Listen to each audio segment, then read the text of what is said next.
பிரியமானவர்களே, எப்படி இருக்கீங்க? நல்லா இருக்கீங்களா? ஆண்டவருக்குள்ள சந்தோஷமா இருக்கிறீங்களா? ஒவ்வொரு நாள் காலையும் ஆண்டவருடைய கிருபை புதிதாக இருக்கிறது.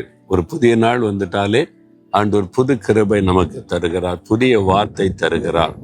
இன்னைக்கு கூட ஒரு புதிய வாக்குத்தத்தம் தரப்போகிறார்.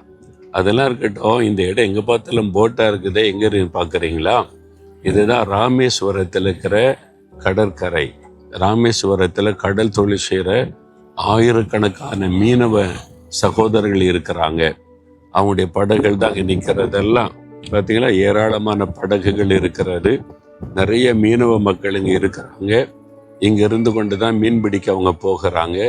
இது ராமேஸ்வர கடற்கரை பகுதியில் இருக்கிற மீனவர் மக்களுடைய படகுகள். இது இயேசு கிறிஸ்து கடற்கரை ஓரத்தில், கலிலேய கடற்கரை மீனவர்களை சந்தித்து அவங்களுக்கெல்லாம் ஆண்டவர் வாக்கு கொடுத்தார், ஆசீர்வதித்தார், கூட இருந்தார்.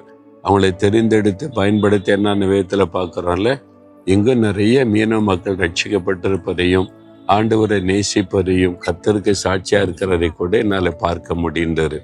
அது ரொம்ப சந்தோஷம். சரி, ஆண்டவர் எனக்கு என்ன வார்த்தை வைத்திருக்கிறார் நினைக்கிறீங்களா? சகரியா 9:12 ஆண்டவர் சொல்றாரு, ரெட்டிப்பான நன்மையை நான் உனக்கு தருவேன் அப்படின்னு ஆண்டவர் சொல்றார். வேறு புஸ்தகத்தில் யோபு என்ற ஒரு பக்தனை குறித்து எழுதப்பட்டிருக்கிறாரு.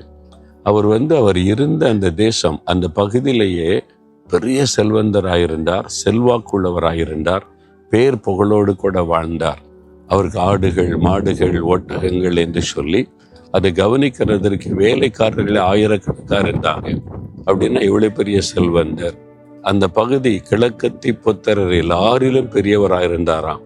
அப்போ அந்த ஊர்லேயே பேர் புகழ் பெற்றவர், அதுதான் பெரிய செல்வந்தர். எங்க பார்த்தாலும் அவருடைய சொத்துக்கள், அவருடைய ஆசீர்வாதங்கள். 10 பிள்ளைகள் இருந்தாங்க. ஆண்டவர் மேல ஒரு அன்பு இருந்தது, விசுவாசம் இருந்தது, நீதிமான். ஆண்டவரே அவரை குறித்து சாட்சி கொடுக்கிறார், என் தாசன் அவன் பாவத்துக்கு விலகி வாழ்கிற ஒரு நீதிமான் என்று ஆண்டவரை சாட்சி கொடுக்கிறார். அப்படிப்பட்ட ஒரு வாழ்க்கை வாழ்ந்தவர். திடீரென்று அவருடைய வாழ்க்கையில ஒரு நஷ்டம் வருகிறது. ஒரே நாளில் அவருடைய மந்தைகள் எல்லாம் களவாடப்படுகிறது, சொத்துக்கள் எல்லாம் போய்விட்டது, வேலைக்காரர்கள் எல்லாம் போய்விட்டாங்க, 10 பிள்ளைகளும் ஒரு விபத்துல மறிக்கிறாங்க. எல்லாவற்றையும் இழந்து விட்டார். அந்த இழந்து போன நிலைமையில் ஊர் மக்கள் என்ன பேசியிருப்பாங்க? என்ன பாவம் செய்தானோ, ஒரு பாவிக்கு கூட இப்படி நடக்குமாங்க, ஒரே நாள்ல 10 பிள்ளை சாகமா அப்படின்னு பேசக்கூடிய அளவிற்கு வெளியில தான் பக்தி இல்ல, உள்ளுக்குள்ள ஏதோ பாவம் இருக்கிறது என்று என்னெல்லாம் பேசியிருப்பாங்கல்ல. அவமானப்படுத்தப்பட்டார், ரொம்ப பரிகாசம் பண்ணப்பட்டார். இழப்பு ஒரு பக்கம், பரிகாசம், நிந்தை ஒரு பக்கம், மனதுக்கு எவ்வளவு வேதனைப்படுத்துகிற காரியங்கள். ஆனா அவர் கர்த்தர் கொடுத்தார், கர்த்தர் எடுத்தார், கர்த்தருக்கு ஸ்தோத்திரம். நீ ஆண்டவரை துதித்தாரை எல்லாம், ஆண்டவரை முறுமுறுக்கல, எனக்கு ஏன் இப்படி நடக்கணும், நம்முடைய பிள்ளை தானே, ஏன் இப்படி சம்பவிக்கணும் கேள்வி கேட்கல, முறுமுறுக்கல. ஆண்டவரை எல்லா விதத்திலும் துதித்தார் என்று பார்க்கிறோம். தேவன் அதை பார்த்து என்ன செய்தாராம்? அவருடைய சிறையிருப்பை மாற்றி 2 மடங்கு ஆசீர்வதித்தார்.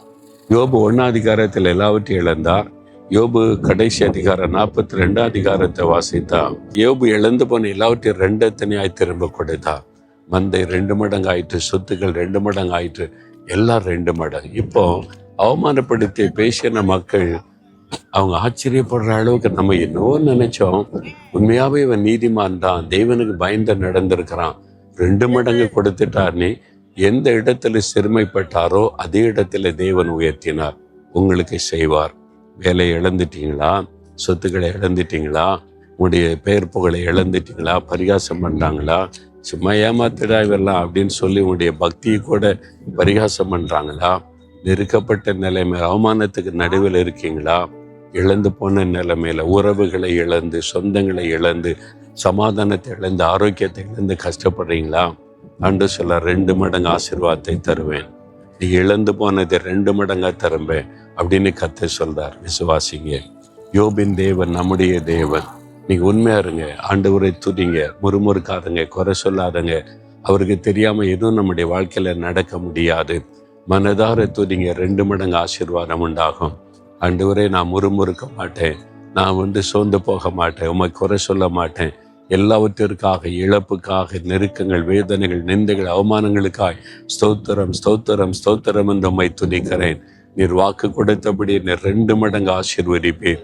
இன்றைக்கே சிறையிருப்பு மாறி இன்றைக்கே 2 மடங்கு ஆசீர்வாதம் உண்டாகும். நான் விசுவாசிக்கிறேன் இயேசுவின் நாமத்தில். ஆமேன், ஆமேன்.